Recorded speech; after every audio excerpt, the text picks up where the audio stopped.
First at 5. From the University of Florida's College of Journalism and Communications, you're watching WUFT News. Fires across north central Florida are threatening homes and impacting roadways. This is video of a brush fire near High Springs. It burned nearly 3 football fields worth of ground. When the air gets dry, it draws moisture out of the grass and trees, making them more flammable, and we are certainly seeing lots of dry air in our area. Some counties are warning neighbors to not burn anything outdoors. This is First at 5. I'm Nicole Beltran. And I'm Madison Ginsberg. We're bracing for an increased fire risk for the next few days. UF forecaster Jadyn Bottini is live in the weather studio tracking the dry conditions in our area. Jadyn, tell us why we're getting dry air this week.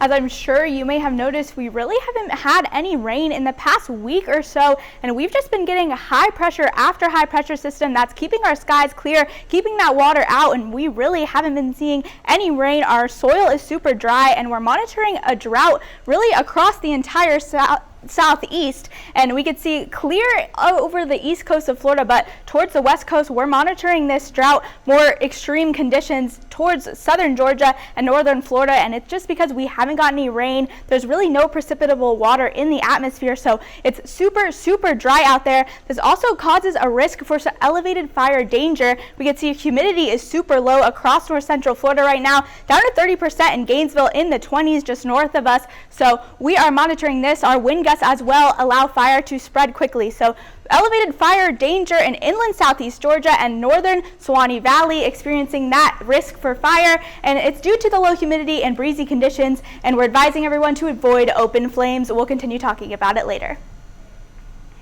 You're looking at video from the High Springs Fire Department. Over the weekend, firefighters from High Springs, Newberry, Alachua County, and the Florida Forest Service responded to a brush fire in unincorporated Alachua County. According to a press release, firefighters saved multiple homes and cars from going up in flames.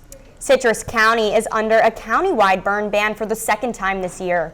While the ban is in effect, neighbors are not allowed to light campfires, fireworks, or flares. You also can't burn any vegetation or burn on urban and rural lands. Violators can be arrested or fined up to $500.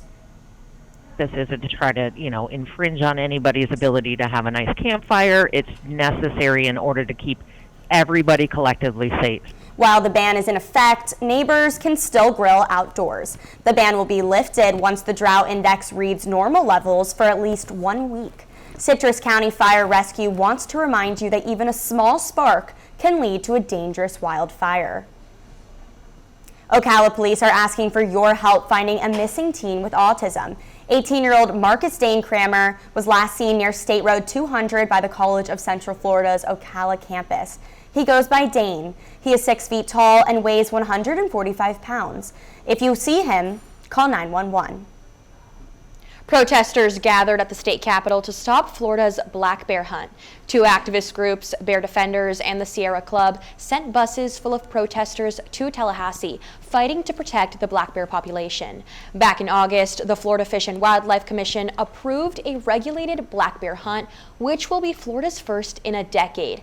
The hunting season is scheduled for December 6th to the 28th. The Suwannee County Sheriff's Office is investigating a suspicious death.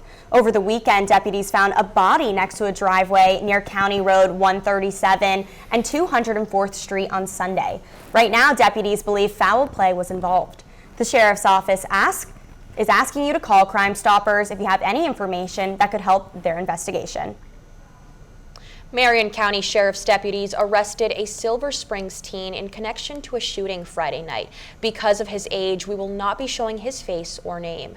Deputies arrested the 17-year-old for allegedly shooting a man near Oak Lane and Locust Pass Trail.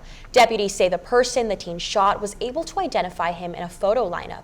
In an interview with deputies, the teen said he pulled out a gun to scare off the man and that he, quote, didn't mean to do it and that his hand, quote, just slipped. He was taken to the Department of Juvenile Justice. A Palatka man is dead after he was hit by a car. According to Florida Highway Patrol, the 21-year-old was driving his electric mini bike down Horseman Club Road near State Road 19. He then pulled in front of an SUV and crashed, throwing him off his bike.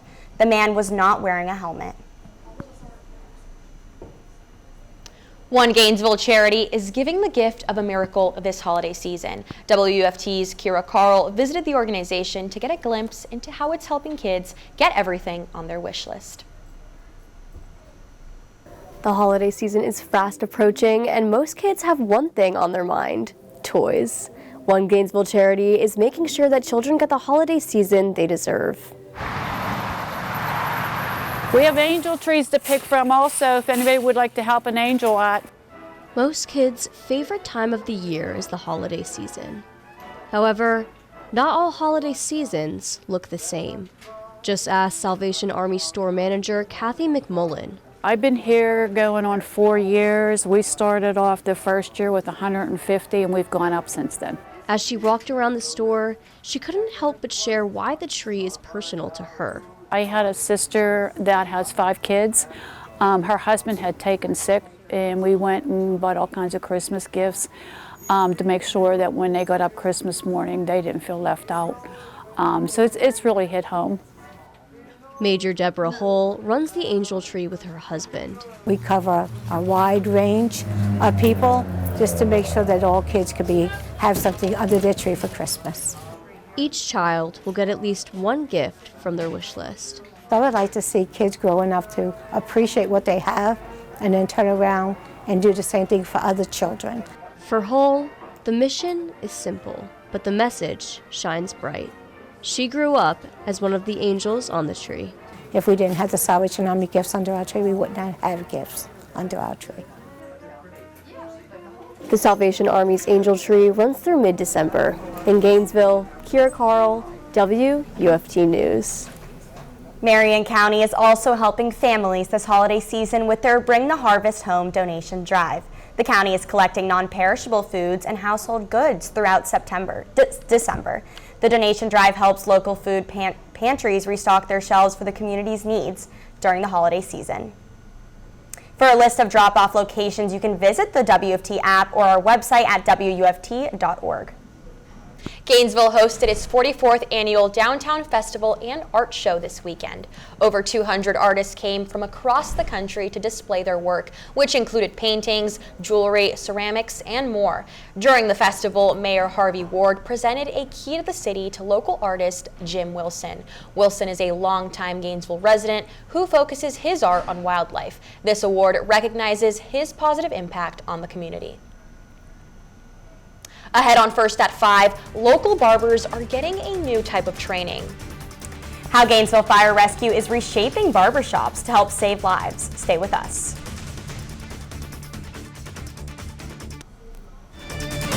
You're watching WUFT-TV News.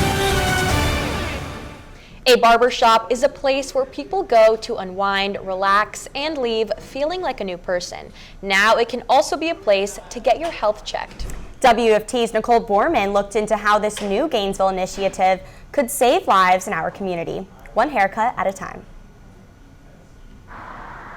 What up, Thomas? Barbershops are a community staple, where the bond with the client What you doing for the end of the year? goes beyond just the cut. You know, we go to the gym together. It's a place to open up. I used to be a mechanic and a truck driver. I was just looking for something a little bit more stable for my family. And it's rooted in so much more than just a service. And it's something I had interest ever since, I used to go into the barbershops with my pops. A barber's relationship with a client can get pretty serious. I think 3 years speaks for itself. And they don't take cheating lightly. He's got no other choice. I'll go hunt him down. Some Gainesville barbers are taking their relationship to the next level, You locked in, Frankie? helping their clients cut dead ends What'd you eat? and health risks. I had a coffee. A new Gainesville Fire Rescue initiative called Fresh Fades and Healthy Hearts brings blood pressure machines And you got 128. That's good. to a place where people feel more comfortable. And using it is simple. Just strap the monitor to your wrist, press the button, and wait. Attention, please. The results that you get are completely free, Measurement over. and they could be results that could save your life.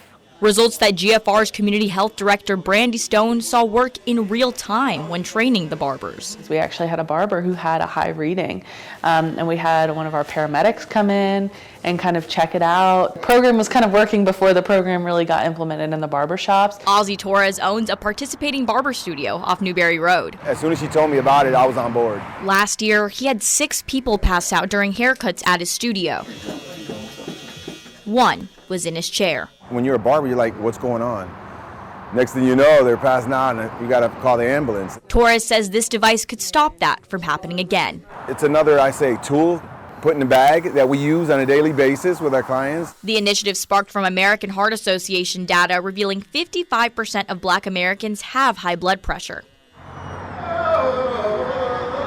Something barber Asad Abdulrahman Ibi Bilal says a majority of his customers shy away from accepting. A lot of black folks don't want to know what their blood pressure is because when it gets high, it's high. And most of his clients have been seeing him their whole lives. I see them more than the people in the clients. It's like family. That's a pretty strong bond. And like a parent, he's laying down some ground rules. I was going to make it mandatory that everybody get it done from now on because I had so many people run from it. Helping Stone's project reach more chairs than the ones in barbershops. I also hope that we find future funding opportunities that allow us to expand even beyond barbershops and look at other local businesses like hair salons and nail salons. So that Gainesville residents can live with fresh fades. They should take advantage of it. And even healthier hearts.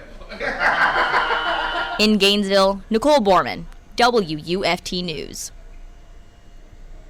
It has been so dry that most of the southeast is monitoring drought conditions, and unfortunately, we're not forecasting showers anytime soon. We'll talk more about it when we get back.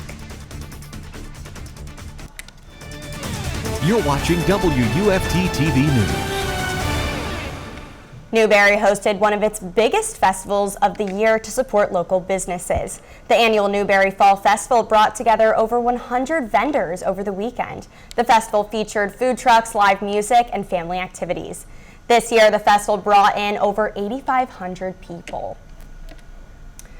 While I'm sure there are a lot of Floridians out there who are enjoying this heat, I have to be honest, I miss the cool air. I fully agree, and I might be one of the only Floridians who's also missing the rain. I completely agree with you. I love rainy days as well, and unfortunately for us, we're not going to see too much of that anytime soon. We're actually not forecasted for really any showers, but we've been having some beautiful days and some beautiful sunsets as well. We could see a sunset about to happen right now on campus. Temperatures at 79 degrees, light winds about 5 miles per hour, humidity down at 30%, that dew point low at 45 degrees as well, and we're seeing some dry conditions and some elevated fire risks now across the southeast. So this is our drought monitor. We could see down south towards Ocala, they're experiencing dry conditions. Up in Gainesville, moderate. Just north of us near Lake City, severe conditions. And towards southern Georgia and northern Florida and into the Panhandle, extreme drought conditions. And it's really just because we haven't been seeing any rain. Our soil is super dry and we've been seeing clear skies and nothing really to get that moisture into our atmosphere. So rain chances also forecasted pretty much 0 for the whole week. We could see 10% chance on Saturday, but that might just bring a couple of scattered showers, definitely not enough to lift us out of this drought. So these rain chances are not looking good. I know we love our beautiful days, but this isn't good for our drought conditions. We're staying dry, and it's reflected here in our humidity as well. Humidity down at 30% in Gainesville, 35 in Ocala, a little bit closer to normal near the villages, up to 61%. But this low humidity also causes that greater risk for fire danger along with these wind gusts. It's not too breezy right now, so that is the good thing, but that low humidity causes fire to expand quickly, so be aware of that and try to avoid open flames while we are so dry right now. Temperatures also have been increasing and will continue to increase throughout this week. We're in the 70s right now, 79 in Gainesville and Ocala, 73 in the villages, staying near the 60s towards the coast, Jacksonville, St. Augustine at 68 degrees. But we're going to continue to creep up later in the week. Luckily, cool evening ahead. We do get a little bit of a break from the heat in the afternoon. 69 degrees at 6 p.m., mostly clear. 9 p.m., partly cloudy, 58 degrees. By midnight, we're down to 53, so pretty wide range of temperatures, but at least it gives us a little bit of a break from that heat in the afternoons.